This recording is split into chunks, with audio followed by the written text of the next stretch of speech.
आतापर्यंत सरकारनं काय नेमकी मदत जाहीर केली, सरकारकडे आपली काय नेमकी मागणी आहे?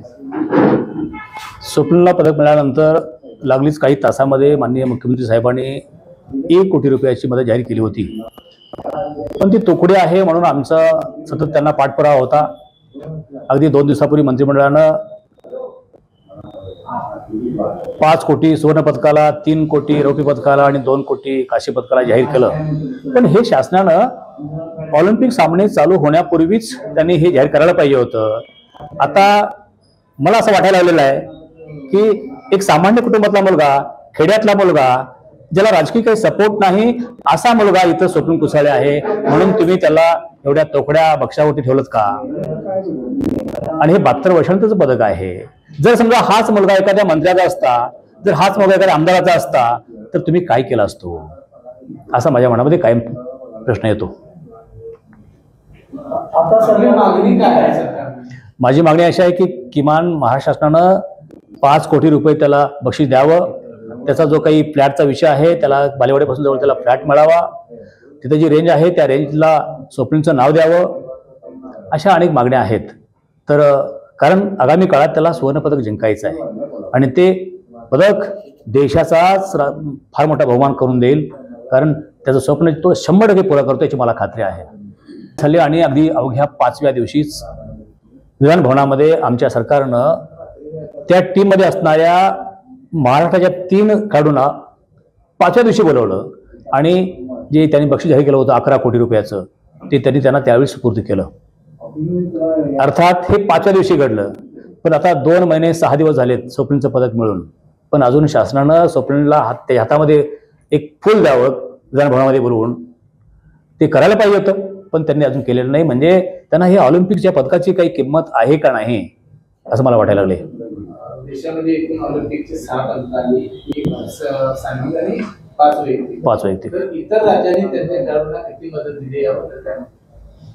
माझ्या अभ्यासानं माझ्या मैत्रिणी एवढं सांगू शकतो की जी 6 पदकं आहेत त्यामध्ये 1 पदक सांघिक आहे, हॉकीचं पदक आहे. त्यातली 5 पदकं त्यामध्ये 4 पदकं आहेत ती हरियाणामध्ये आहेत आणि 1 पदक आहे ते आपल्या राज्याचं स्वप्नीलचं पदक नेमबाजीचं आपल्या महाराष्ट्राचं.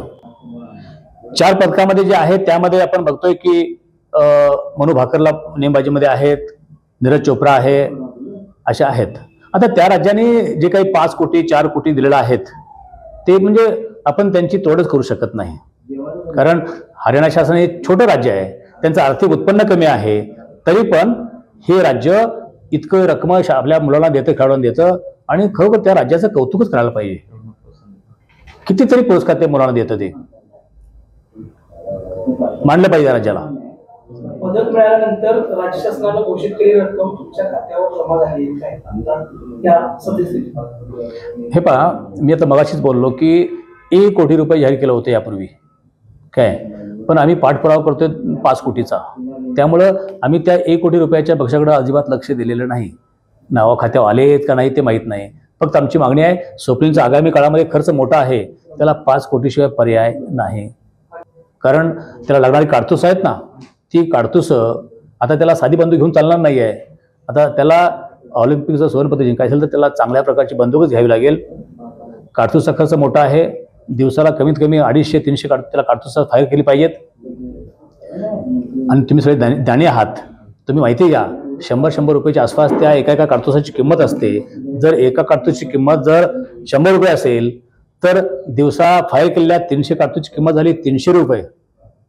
म्हणजे एका दिवसाचा जो खर्च आहे तो 3000.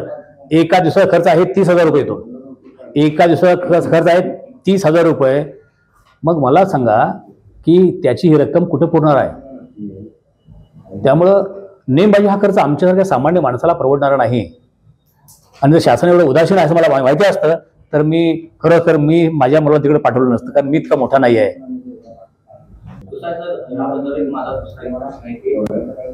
तुम्हाला आता या स्वप्नीलच्या यामध्ये तुम्हाला एवढी कसरत करायला लागते. तर स्वप्नीला एक कांस्य पदक मिळालं तर बरेचसे तरुण नेमबाजीकडे वळून पाहत आहे. तुमचा हा खर्च पाहता या खेळाडूंनी नेमबाजीकडे वळावं का नको? आता मला असं वाटायला लागलेलं आहे की जो सामान्य माणूस शेतकरी शेती करतो आपल्या, आपल्या घरामध्ये कुटुंबामध्ये, त्या शेतकरी माणसाचं हे कामच नाही आहे. स्पष्ट का बोलतो? कारण हा जो खर्च आहे तो सामान्य माणसाला परवडणारा खर्च नाही. ज्याच्याकडे पैसा आहे तोच पालक आपल्या पाल्याला बंदूक मुठी घेऊ शकतो. कारण एका बंदुकीची किंमत आहे 6 लाख, 7 लाख, 10 लाख, 15 लाख, 20 लाख, 21 लाख. मग शेतकरी माणूस काय करू शकतो? ज्याला खताचं पोतं विकत आणताना कुणाकडे पैसे मागून घ्यायचे आणि खताचं पोतं आणायचं, अशी माणसं या रायफलमध्ये कोणी आपला मुलगा घालू शकणार नाहीत.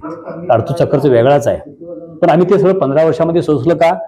तर आम्ही आमची जमीन विकलेली आहे. तुम्हाला बोललो, जमीन विकलेलं आहे, सोनं विकलं, मी अनेक बँकांचं कर्ज काढलेलं सुद्धा आहे. त्यामुळे पण मी माझ्या आयुष्यामध्ये या अखंड माझ्या सर्व्हिसमध्ये मी सोने खरेदीला कधी गेलो नाही. सोन्याच्या दुकानामध्ये माझ्या मिसेससाठी, मायासाठी, कुटुंबासाठी कधी सोनं विकत घ्यायला कधी गेलो नाही. गेलो असेल ते सोनं विकण्यासाठी गेलोय. सर, ऑलिम्पिक पदक घेतल्यानंतर काही तासात राज्य सरकारने मदत जाहीर केली होती, बक्षीस. आज तुम्ही 2 महिन्यानंतर पत्रकार परिषद घेताय. इतके दिवस का लागले? कारण तुम्हाला ती रक्कम किती माहिती होती. आज 2 महिने 4 दिवस का लागले? सांगतो. तुमचा प्रश्न बरोबर आहे. आम्ही शासनाची वाट पाहत होतो. शासन आज नाही उद्या करेल, उद्या नाही परवा करेल, आणि आमचा पाठपुरावा सारखा चालू होता. मी आमच्या मतदारसंघाचे आमदार आदरणीय प्रकाशराव आंबेडकर साहेबांना वारंवार बोलत होतो. प्रसंगी त्यांच्या घरी जाऊन बोलायचं, प्रसंगी त्यांना फोनवरून बोलायचं. मी आतापर्यंत त्यांना जवळजवळ 6-7 वेळा माझा त्यांचा या विषयावर टच झालेला आहे. आणि मुख्यमंत्री साहेबांना कधी प्रत्यक्ष भेटू शकत नव्हतो, कारण मी लांब आहे, खूप लांब आहे, आणि आदरणीय मुख्यमंत्र्यांची भेट होणं एवढं सोपं काम नव्हतं. त्यामुळे स्वप्नील आणि त्याचा मित्र त्यांच्या संपर्कामध्ये होते. त्यांचं टायमिंग घेऊन त्यांना भेटायचं काम ते करत होते. आता मला तुम्ही प्रश्न विचारलात, उद्या परवा इथं आपल्याला मुख्यमंत्री आपल्या भागात येतात. नक्कीच मी त्यांना भेटणार आहे, कारण ही मोठी माणसं त्या गर्दीतून आम्हाला वेळ देतील नाही देतील हाही प्रश्न आहे, पण मी भेटणार आहे.